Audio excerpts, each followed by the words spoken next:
Hello, everyone, and thank you for coming. I'm Simon from Five Leaves, and I'm just going to do a quick little bit of housekeeping before I hand over to Kathy to host this evening. If anybody's got any questions for Will or Kathy through the evening, then can you make sure you put them in the Q&A box, because they won't be monitoring the chat. I'll be in there posting links to buy the book and relevant links and everything like that. It'll be up on YouTube in a couple of days. I'll post the link for our YouTube channel as well. So if anybody you know who'd want to see it has missed it, then you can always share it. I think that's all I need to say, really. So I'll hand over to Kathy Bell, who is a long-time friend of the bookshop.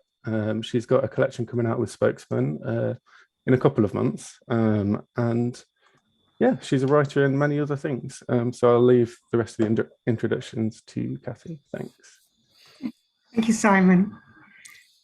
Well, I know some of you know Will already, but if you've been listening to Hello Stranger on Radio 4, or if you've already started reading the book and you haven't met Will before, you're probably already getting to know him even if you haven't met him. You'll have heard about his travels, his enthusiasm for learning from other cultures, his interests in philosophy and ethics. You've heard about his long and loving partnership with Ellie Kirk, and how together they welcomed strangers in their home, and how Ellie, in her last days, knowing Will better than any of us, gave him the good advice to get away and travel again. But you may not know some of the wider range of things about Will. His huge range of interests, his publications, which include philosophical essays, novels, short fiction, books about travel, and even children's books. And perhaps you don't know, although you may have guessed, that Will is an exceptional teacher, a star baker, and even on occasions, a skilled and enthusiastic instructor in dance. There have been occasions when I've witnessed this. I was lucky enough to work with Will for several years teaching creative writing at De Montfort University. I'm even luckier to count him as a friend. So it's been pretty strange for me hearing Will's book, Hello Stranger, as Radio 4's Book of the Week. Not just because it's abridged, but because it's in somebody else's voice. So I'd like Will to begin so that people can actually hear some of the book in Will's voice. So Will, can you please start by reading a short section from Hello Stranger?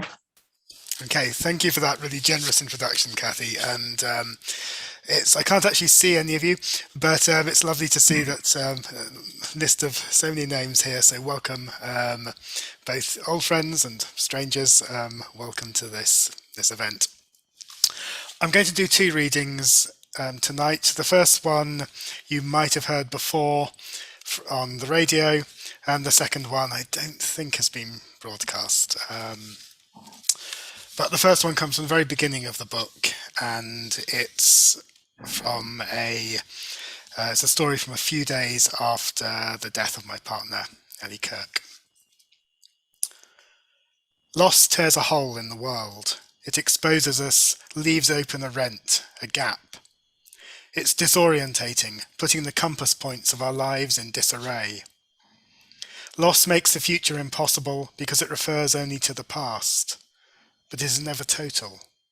And sometimes into that gap, that rent, the new breeze of newness can blow, and in the acknowledgement of our brokenness, in the softness of it, a stranger reaches out to embrace us, and this embrace is a bridge to something new. The relationship with the stranger, the philosopher Emmanuel Levinas once wrote, is a relationship with the future. Several days after Ellie's death, I was walking down the high street.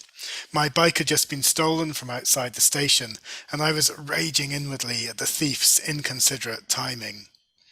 To the thief who stole my bike, I posted on Facebook, you could have chosen a better time. You could have chosen a better bike. In the street, I was stopped by a stranger, a charity fundraiser. She was in her 20s and had an open, optimistic face. "Hi," she said. "You look like a friendly person. Can you spare a minute?" I hesitated. I saw the logo on her tabard.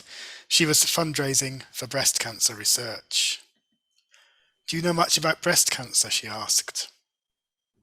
I could have lied. I could have brushed her off. I felt a constriction in my throat. But then I thought I might as well tell the truth. Yes, I said. My partner died in the hospice earlier this week. The stranger paused to take this in. What was her name? She asked. The question surprised me. It was the simplest of questions, and it seemed like a gift. Ellie, I told her. The stranger smiled and reached out to touch my arm. You need a hug, she said. Then she put her arms around me and squeezed hard, her plastic tabard crackling. A hug of solidarity, a shared acknowledgement of the difficulty of living. Thank you, I said, crying into her shoulder, utterly overwhelmed. Thank you so much. Thank you, Will. Thank you. Okay, so I continue from that. My first question is just a question that my partner asked me. He was trying to post on Facebook and tell friends about this event. And he said, yes, but what kind of book is Hello Stranger? And so I thought, well, thinking of Five Leaves, where would you want them to place it? Obviously on the center table in a big window display by the checkout. But if they were putting it on their shelves, how would they shelve it? How would they categorize it? That's an interesting question. It's the dull answer would be creative non-fiction, but that's a horrible, horrible term, an ugly term. Definitely the book is storytelling, and I'm trying to tell true stories, and I'm trying to tell true stories that say true things about this fundamental aspect of being human, about the experience of living among strangers. I think genre-wise, it's a slightly curious book. It wasn't written to bend genre, but a couple of people have said to me precisely that. Where would you put it on the shelves? It's quite hard to classify. It's not quite memoir. It's not quite anthropology. It's not going to please the academic philosophers. It's not one of those smart thinking books. Where does it belong? But when writing the book, I kind of imagined it. The term I had in my mind was as a sort of rowdy feast, where you could invite all these different guests, memoir and history and science and philosophy and history, I've said history, I think, and invite them all to sit down together and to chat and talk and sometimes disagree and to connect. So for a book about hospitality, I felt like it needed to be hospitable to as many perspectives and disciplines as possible. In terms of where Five Leaves puts it on the shelves, I always like the way Five Leaves classify their books anyway. So if you want to have a shelf in Five Leaves, Simon, which is just called Rowdy Feasts, I'm sure there's plenty of other Rowdy Feast books which it could happily rub shoulders against and, sit alongside. But yeah. Oh, I look forward to that, the Rowdy Feast section. I will go and browse and buy lots. Now, I'm going to come back to storytelling in a minute, but I remember long before you went off to Myanmar, you were talking about hospitality and saying, one day I'm going to write a book about hospitality. And I wondered what it was that sparked this interest in hospitality. Was there any particular instance, or was it just a gradual awareness of the importance of hospitality in the world? I think it was one of those things that was so much a preoccupation and it was so close to me that I didn't notice it at all for a long time. I did dig out some notes when I was editing the book that I'd written something like 25 years ago, maybe 20 years ago, when I was living in Wales and I bashed out on a typewriter, and they were all about hospitality. So I've been thinking about it for a long time. And I think there's all kinds of things. No one thing sparked that interest, but I talk a lot in the book about my upbringing in a vicarage in a small town, which was a remarkably porous kind of place to live. It wasn't just heat seeping out through the walls. It was very drafty and cold, and spiders crawling in and that kind of thing. But people came and went. There were always meetings. We were kicked out of our rooms for guests. And the boundary between public space and private space was always a bit blurred, really. And that had its difficulties, obviously, but also it was an incredibly rich and interesting place to live, just in terms of stories and in terms of meeting people. And actually, for most of my life, I've tended to gravitate towards those more porous kinds of spaces, whether it's living in Buddhist communities and retreat centers, in what possibly in the book I refer to as my lost Buddhist years, whether it's living in shared houses, whether it's the time I spent as an anthropologist, living in other people's houses, couch surfing, all of these other things where those boundaries are between the outside and the inside are more blurred. And when I sat down to do a PhD, eventually I wrote it about Emmanuel Levinas, whose work as a whole is pretty much this vast treatise on hospitality. So even then I didn't realize it was an obsession of mine, but when I sat back and thought, what am I actually wanting to write most, what am I most interested in, suddenly it became very clear that this is something that's preoccupied me, not just all my adult life, but probably all my life. Now, one of the things you've written about besides hospitality is stories. You've written stories and you've written about stories, and you've explored stories, for example, in that wonderful book, A Book of Changes, another unclassifiable book with your 64 short stories plus academic framework based on the I Ching.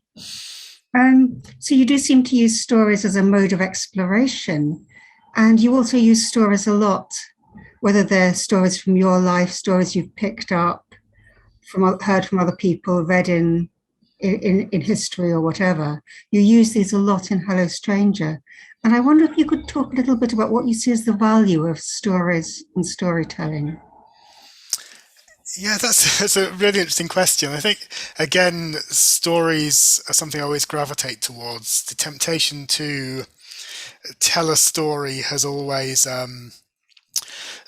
in more formal kinds of writing, like academic writing, has in some ways been my Achilles heel, because I just cannot resist telling a story or some sort of slightly tangential, whimsical tale, that just seems like this is going to be interesting and enriching.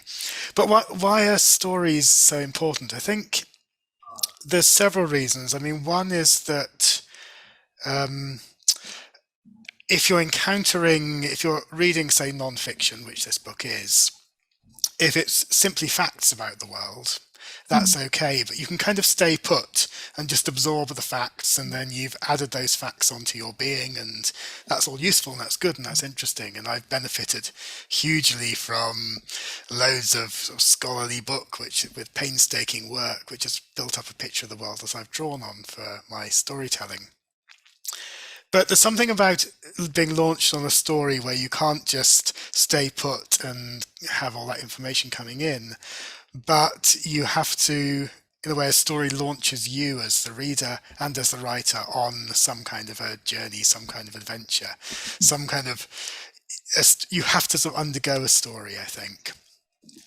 And along the way, you encounter all kinds of strangeness and all kinds of strangers, like any journey, any adventure. You can find yourself slightly different from how you were before. So I think the way that stories can deliver you to somewhere you hadn't expected is one of the reasons I find them so fascinating, and also sometimes so troubling. The other thing, I love the unruliness of stories, the way they can bundle together very sort of disparate ideas and experiences and somehow find the patterns and the connections between them. And often we're quite analytic and we like to see how things are separated off, and that's really useful.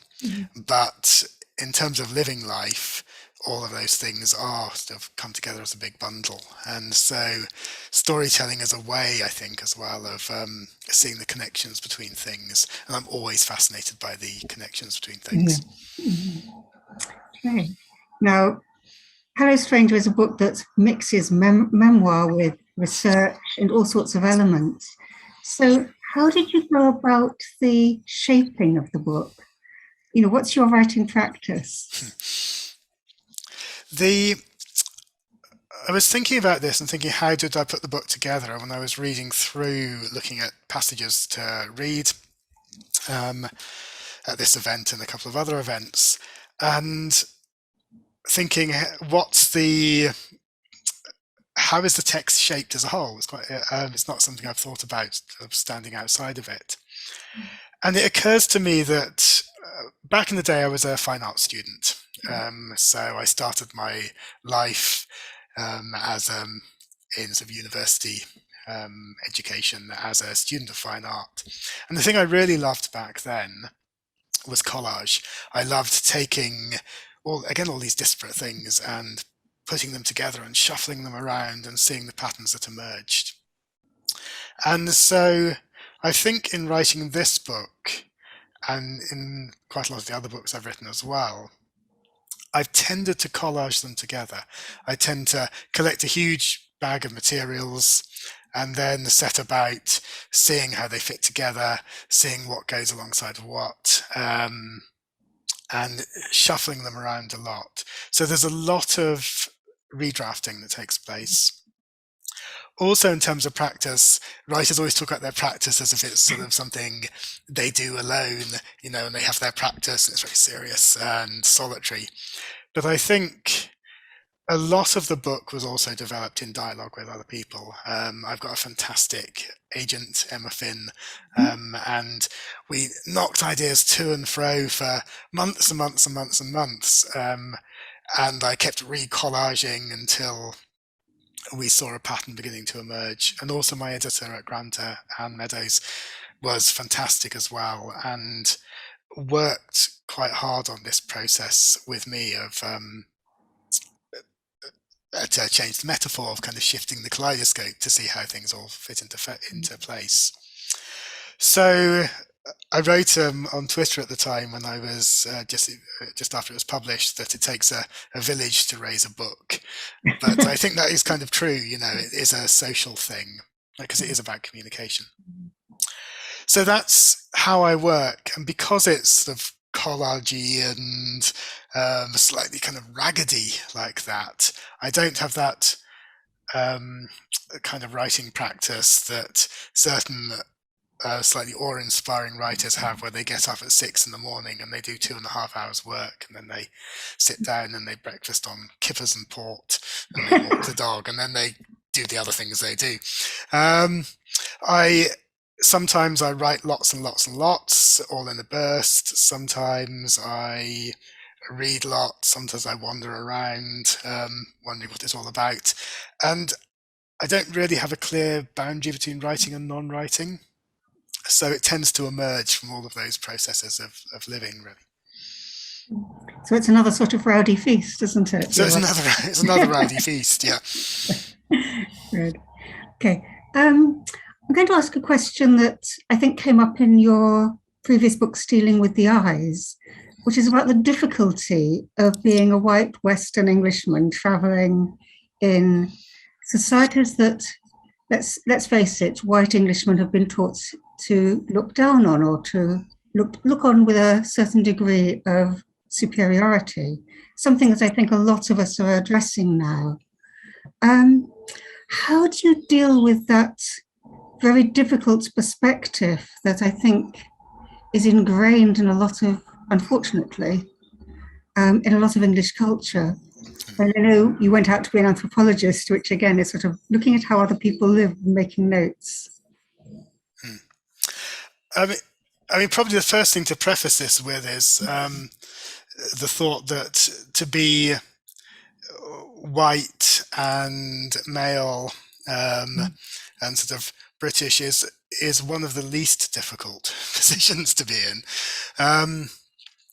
but it does present difficulties in terms of writing, in that it presents some ethical questions that you absolutely have to face, that you're raising. The answer, I think, is quite complicated. So Stealing with the Eyes, my previous book, is about being a trainee anthropologist in Indonesia. And I was studying the anthropology of art, and I met with the sculptor Matthias Fatruan, who is a great sculptor, and we got on very well.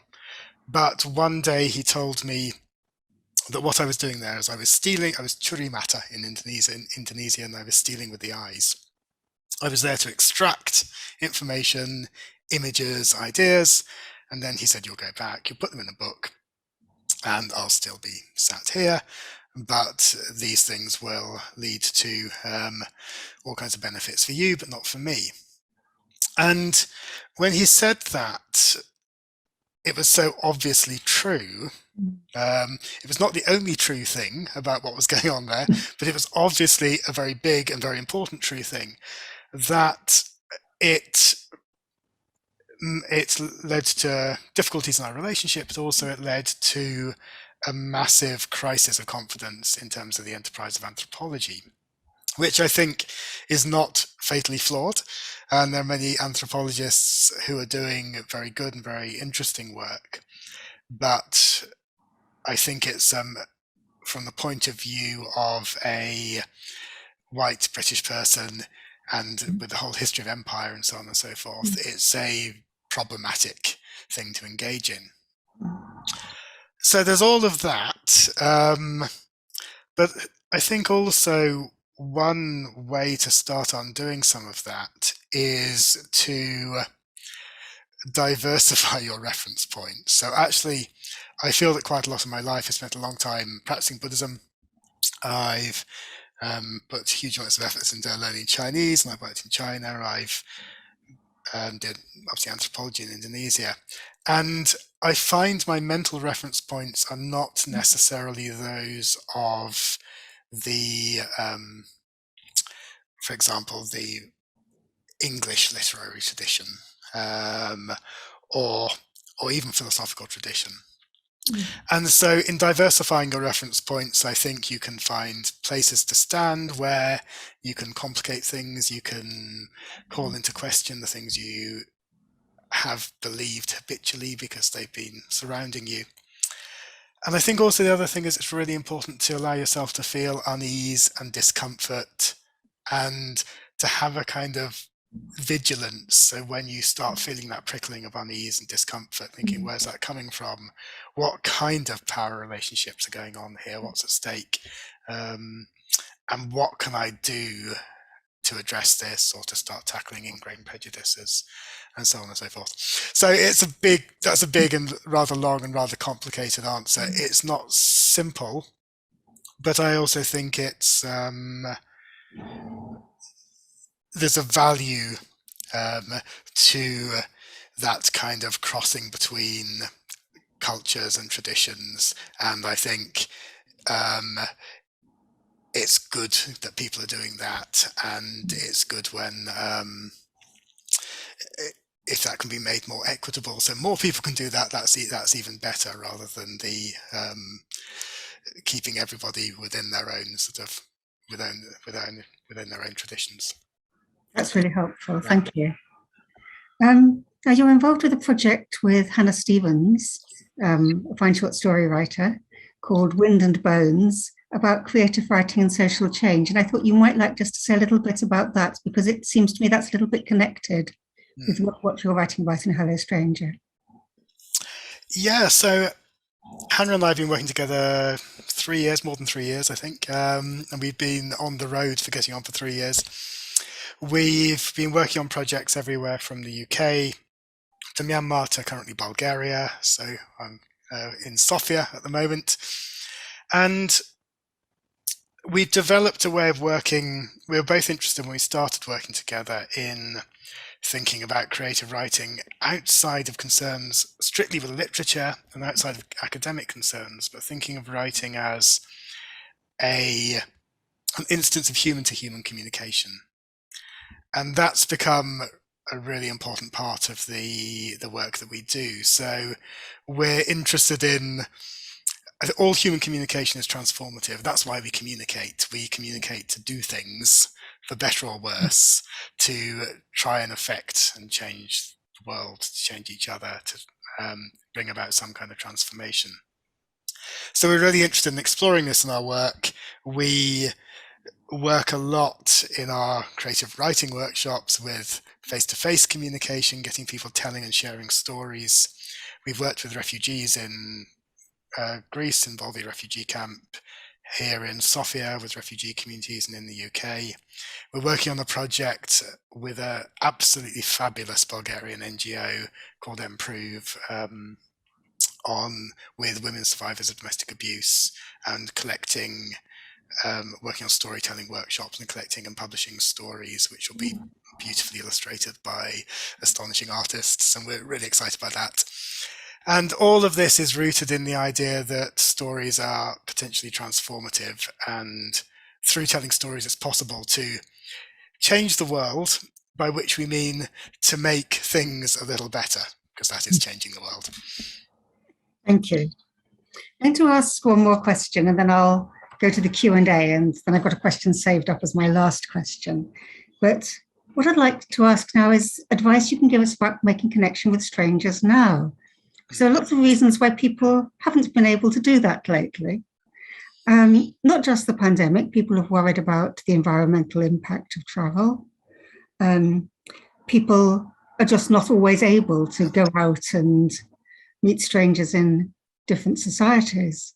But we all do encounter strangers every day. If we go out of our houses, we meet people working in all sorts of roles. What advice would you give us about making contact with strangers, learning from them, and overcoming that combination of shyness and the xenophobia you talk about as a natural reaction in your work? How should we go about it?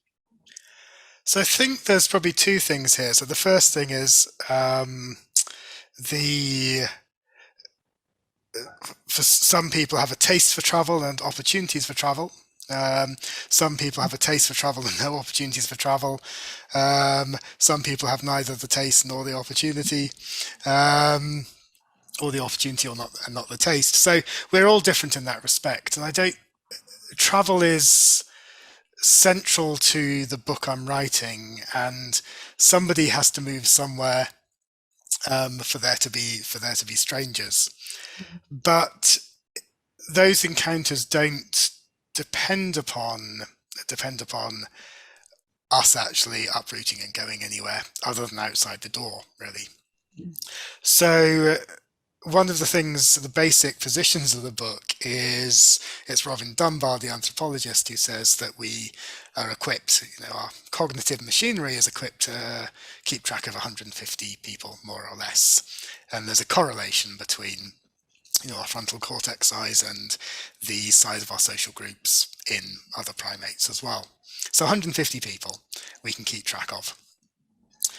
They're the people who wouldn't mind, we wouldn't feel awkward about saying, hey, can I join you for a drink? That's the way he puts it. Tea, coffee, gin and tonic, whatever.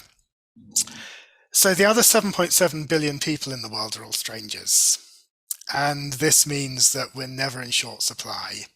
But it also means that the problem of living amongst strangers, and it is also a problem, is never going to go away, because we're so overwhelmingly outnumbered.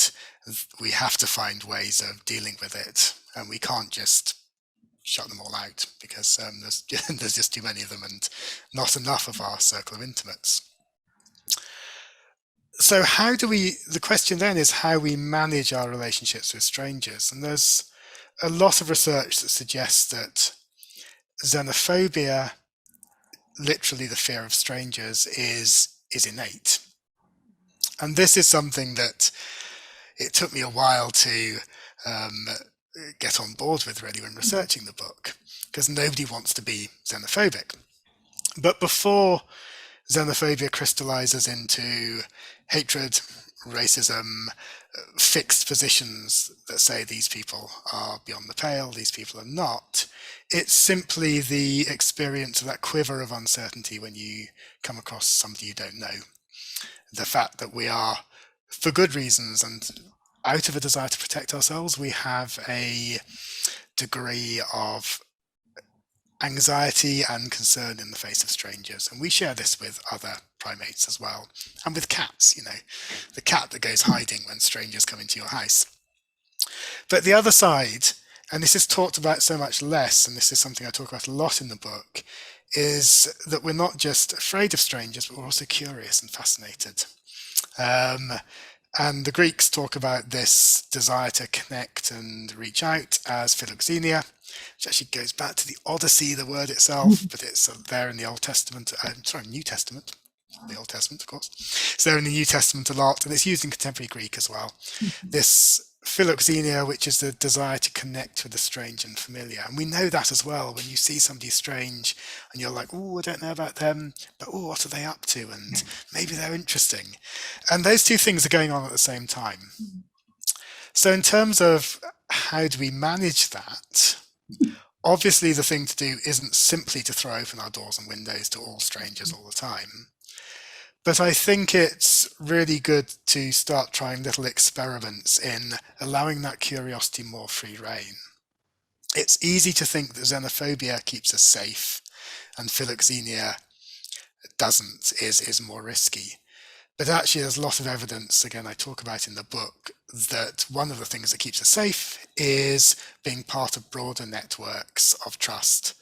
And how do you build those broader networks of trust? By responding to that curiosity, by trying to connect with those strangers who have suddenly appeared in your world and see how you can work with them. So if you care about making your world more safe and more secure, I think in a way you need to honor both these tendencies, both that xenophobia, that fear and anxiety, but also that curiosity. And how you do that individually and how you navigate between them, well, that's the task for a whole life, really. But, yeah. Thank you. I'm going to ask some questions from the Q&A with a reminder that people who want to ask questions, can you put them in the Q&A, please, rather than the chat?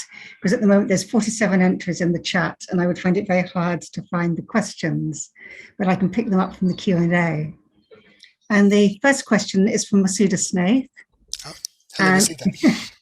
And it's, did you expect the books to go so deeply into your personal experience when you began writing?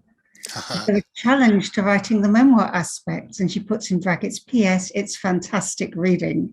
Oh, thank you, Masuda. I didn't. I knew I would talk about Ellie, and because I started writing the book so soon after her death whilst I was in Myanmar. And I was also writing another book to work through the experience of grief, which is never going to come out into the world. That was just a kind of personal process. But the book was taking shape whilst I was kind of grappling with that grief and that experience. Because I was writing two books separately, so a book about strangers and a book about grief, at first, the stranger book was quite free of that kind of those personal stories. And it was only after the first draft went to my editor at Granta, and she made some suggestions that weren't even about the memoir side of things, but just about a tweak here and about a tweak there. I got to do a second draft, and then suddenly all the other personal experience flooded in. I just thought, oh my goodness, these things are so connected. And I can't talk about one without talking about the other. Partly because after 13 years with Ellie, so many of the stories in the book were about how we chose to live, but partly because also so many of the stories were rooted in that experience after Ellie's death and the grief and how I managed that. So the two books kind of merged, and that was a surprising process, and actually quite a difficult one, but also it felt lovely to be writing about Ellie and acknowledging the enormous role she'd had in my sense of life and my sense of what it means to connect with strangers. And felt like the way the book absolutely had to go. But my editor, granted, did say, "Oh, I bet you hadn't expected to be writing so much about that and about the grief and about Ellie's death."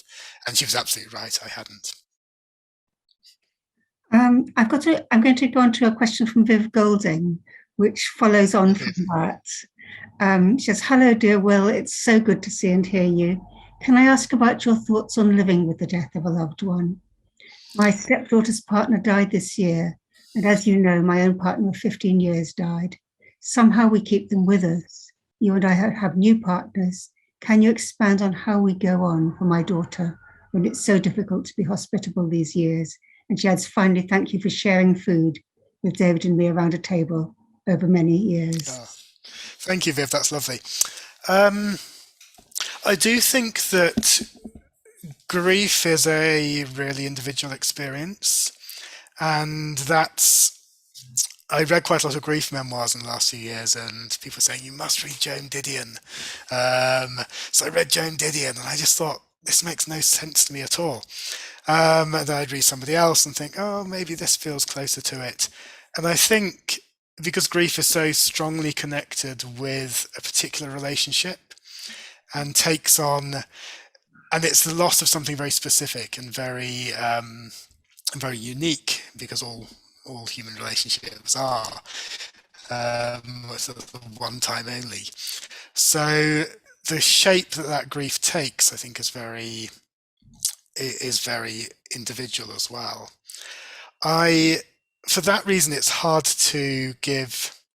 I find advice on grief sometimes a little bit, and I found it sometimes a little bit annoying after Ellie died, because it's like, yes, but it's not like that. It doesn't feel like that. And maybe that advice would hit home with somebody else whose grief was a slightly different shape, but for me it didn't. But in my own experience, I think there's a double thing in Hello Stranger, which is the Danish poet Naja Marie Eight, who talks about grief as a loss of the future because it refers to the past. And in my mind, there was the idea from Emmanuel Levinas, who I did my PhD on, that the encounter with the stranger is an encounter with the future. And that story I started with at the beginning, it felt very much like that, actually, that just that hug from the charity fundraiser felt like a sense that, oh, the future is possible again. So I think if you're experiencing grief, I think, well, one thing is recognize it is individual, and it is, it is not going to be the same as other people's grief. But one thing is interesting as well, I think, is that grief is at the same time shared. I remember around Ellie's death, you coming around and having lunch, and there was a sense of we were grieving for the same person but grieving differently. And that sense of grief is not just individual but also social, I think, can be really, really useful. And that can also then shade into this idea that connecting with strangers in that can be very useful. Thank you. Got a question from Desislava, Hello, Desislava. Which asks, what are unexpected sources of stories now that many of us are so settled, and the opportunities to bump into random gems of stories are a bit reduced? And that links with other questions about not being able to travel at the moment. I think this is, it does feel quite different. It was a strange time to be editing the book whilst COVID was going on. I mean, obviously, the experience in the UK has been different from the experience that Desi and I have been having over in Bulgaria, where the shape of the pandemic and the response to it has been very different from the UK. But I think it is, there is a sort of sense somehow of loss, which isn't necessarily broadly talked about, but that loss of opportunity, and therefore loss of a sense of future, because you don't get those bumping into random gems of stories. I mean, we're lucky here because we live in Slovakia Square in the centre of Sofia. So even when the lockdown was really hard, we'd see people walking their dogs and going across the square, and you get a sense of the world going on and other people's stories. But I think there is quite a general sense of just a loss of that richness that comes from connecting with strangers, and that randomness, that uncertainty, that future that comes from those unpredictable encounters. There is Zoom. We always have Zoom, but it's not the same. I've got two questions from Joe Webb here, which I'm going to merge into one because of time, which is how do you can tell that Joe is a librarian, how do you do your reading and research for your writing? How do you find such breadth of material, and do you keep a writing diary? For the first time in my life, I've started managing to keep a single notebook that I start at the beginning and make notes on anything and everything all the way to the end. It's not really a writing diary, but my usual practice, if you want to call it that, was to write a few notes and then write some in the back and then scribble somewhere else and then leave it on a bus and buy another one and then realise I haven't left it on the bus, and so now I've got two notebooks. So I've never been that systematic. I have a database of papers, so academic papers, which I sort of hoard and search by keywords. So there is a kind of systematic thing that goes on. But also I think one of my research processes is to wander around either literally or through books and see what I bump into, and then think, oh, that's interesting, and then following up on that and following up on that. And if that thread starts to connect up and lead back to something else, I think, okay, maybe I'm onto something here. So it's not very systematic. It's not something, and again, this is why I've always struggled with academic writing, because it's not anything you could write a proposal for. I mean, I wrote a book proposal, but it wasn't the same as a research proposal. And one of the things, I think possibly Michel Serres, the philosopher, says, the whole point of research is you don't know where you're going to end up. So therefore, it's quite hard to stipulate in advance where you're going. So it is quite a haphazard process, but there's probably more systematic patterns going on amongst the haphazardness. I'm going to take two last questions together, thinking of time, and then I'll ask a question, and then we'll go into your final reading. So M. Terry Bowman from the Greater Seattle area in Washington State sends greetings. Hello, so nice to see you, by the way. And asks, how has music, art, and food helped you in meeting strangers? And I'm going to link that with a question from Alex Chown, who says, I was wondering how the joy of meeting strangers may enrich our existing relationships. Maybe this links with what you say about honoring both the anxiety, fear, and fascination of meeting strangers and strengthening and broadening our social networks. Okay, so the second question's there, just to make sure I've caught it, from Alex. Alex is, just lost it. Sorry, I'm playing on a computer. This is not good. It's about, it says, how the joy of meeting strangers enriches existing relationships. Okay. Oh, that's nice. So, yes, I'll start with Terry's question. It's so nice that you could come here in your lunch break.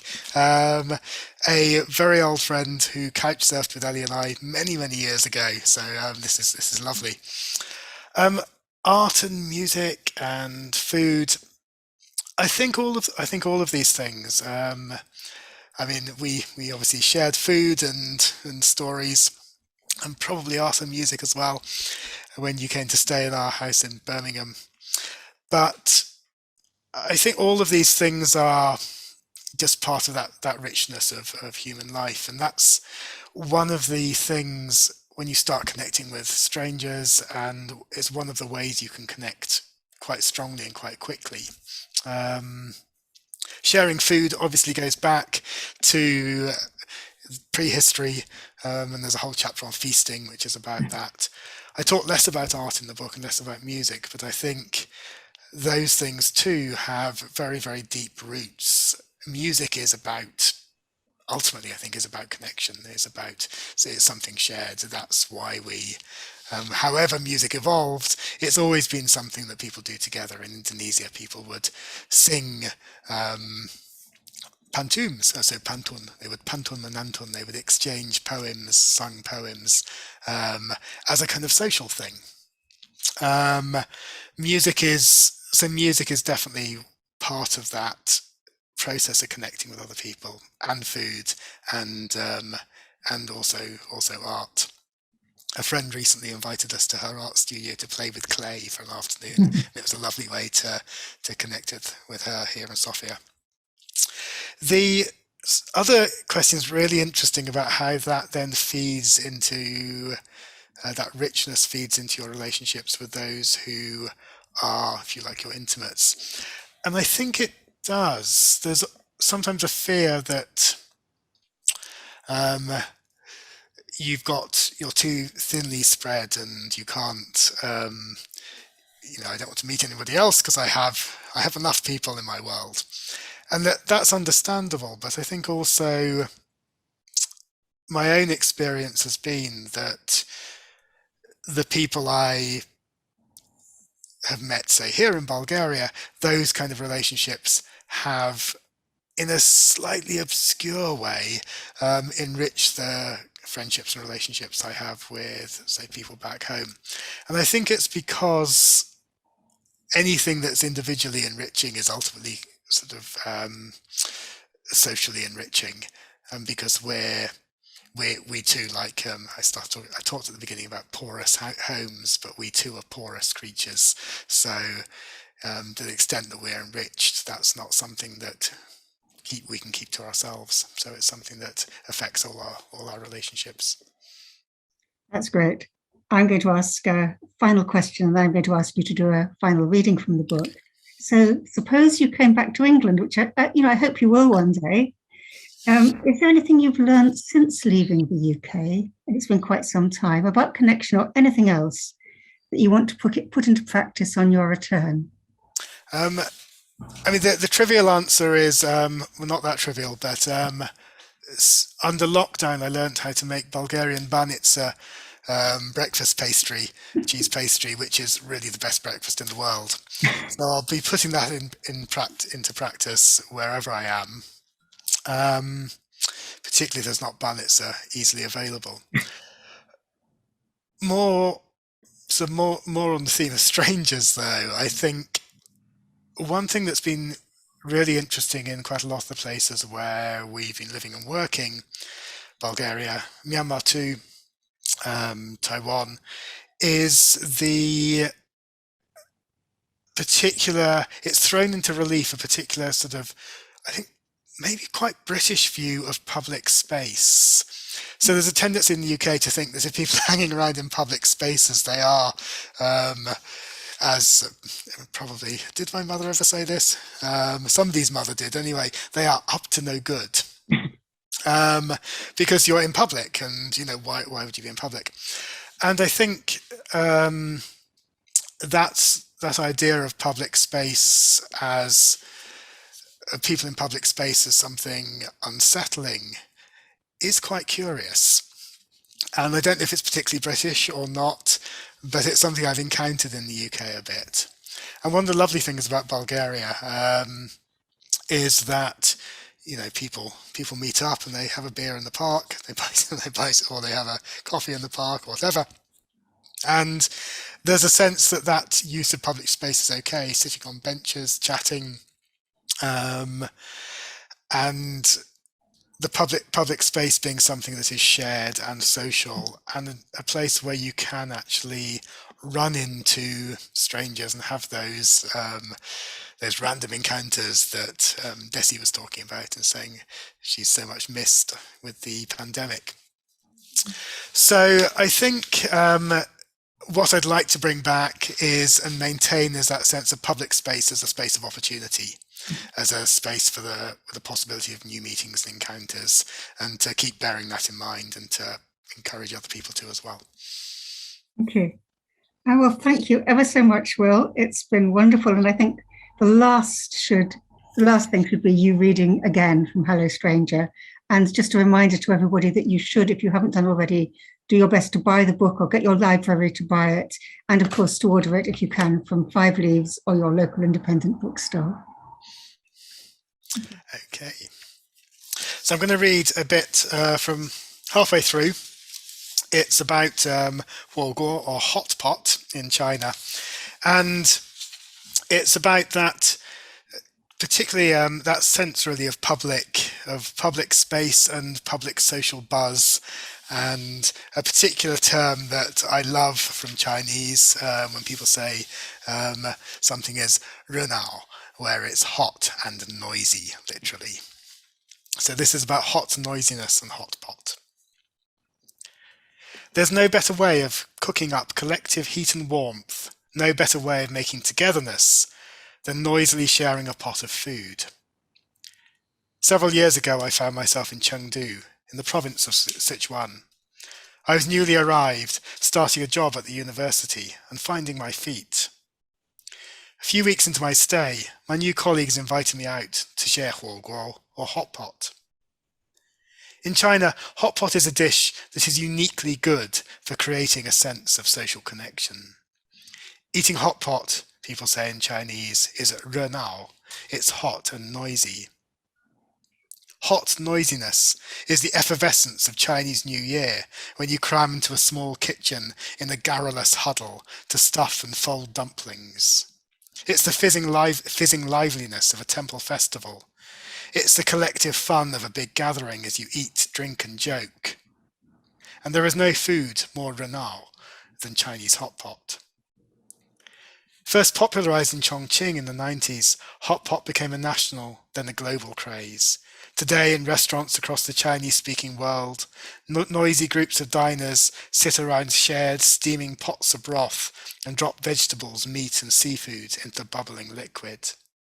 As they do so, they cook up togetherness, the renao warmth that is the stuff of life. The hot pot bubbles, the broth thickens. It takes up the flavors of the things the diners drop in. It becomes richer, spicier. The food writer Fuchsia Dunlop writes, "There's something about the heat, the communal atmosphere, the die-hard recklessness of eating so many chilies on the sweltering evening that's both hilarious and exhilarating." As one of her Chinese friends says to her, in the seethe and swirl of the bubbling liquid, hot pot makes a person forget their worries and grief. But hot pot is not a dish to eat alone. The whole point is it is shared. And so, with my new colleagues in Chengdu, I got hot and noisy. Clustered round, we fished with our chopsticks in the steaming pot of strange things, congealed blood, lotus roots, young bamboo shoots, unidentifiable animal parts, things plucked from the bottom of the sea. Occasionally I pulled something mysterious and rubbery from the steaming broth and asked, "What's this?" One of my new colleagues, a Kant scholar who carried an image of the Prussian philosopher in her purse and who occasionally took it out to gaze at him in admiration, reprimanded me for my squeamishness. "It's better not to ask," she said. "Better just to eat and see if it is delicious." So I did, and it was. At the end of the meal, when I reached into my pocket to pay, my new friends said no. 我们请客, they said. "We invite you as a guest." I removed my hand from my pocket and thanked them. "别客气," they said. "Don't take on the airs of a guest." Thank you. Thank you. That's wonderful. Thank you. Thank you, everybody who's here. Thank you so much for coming.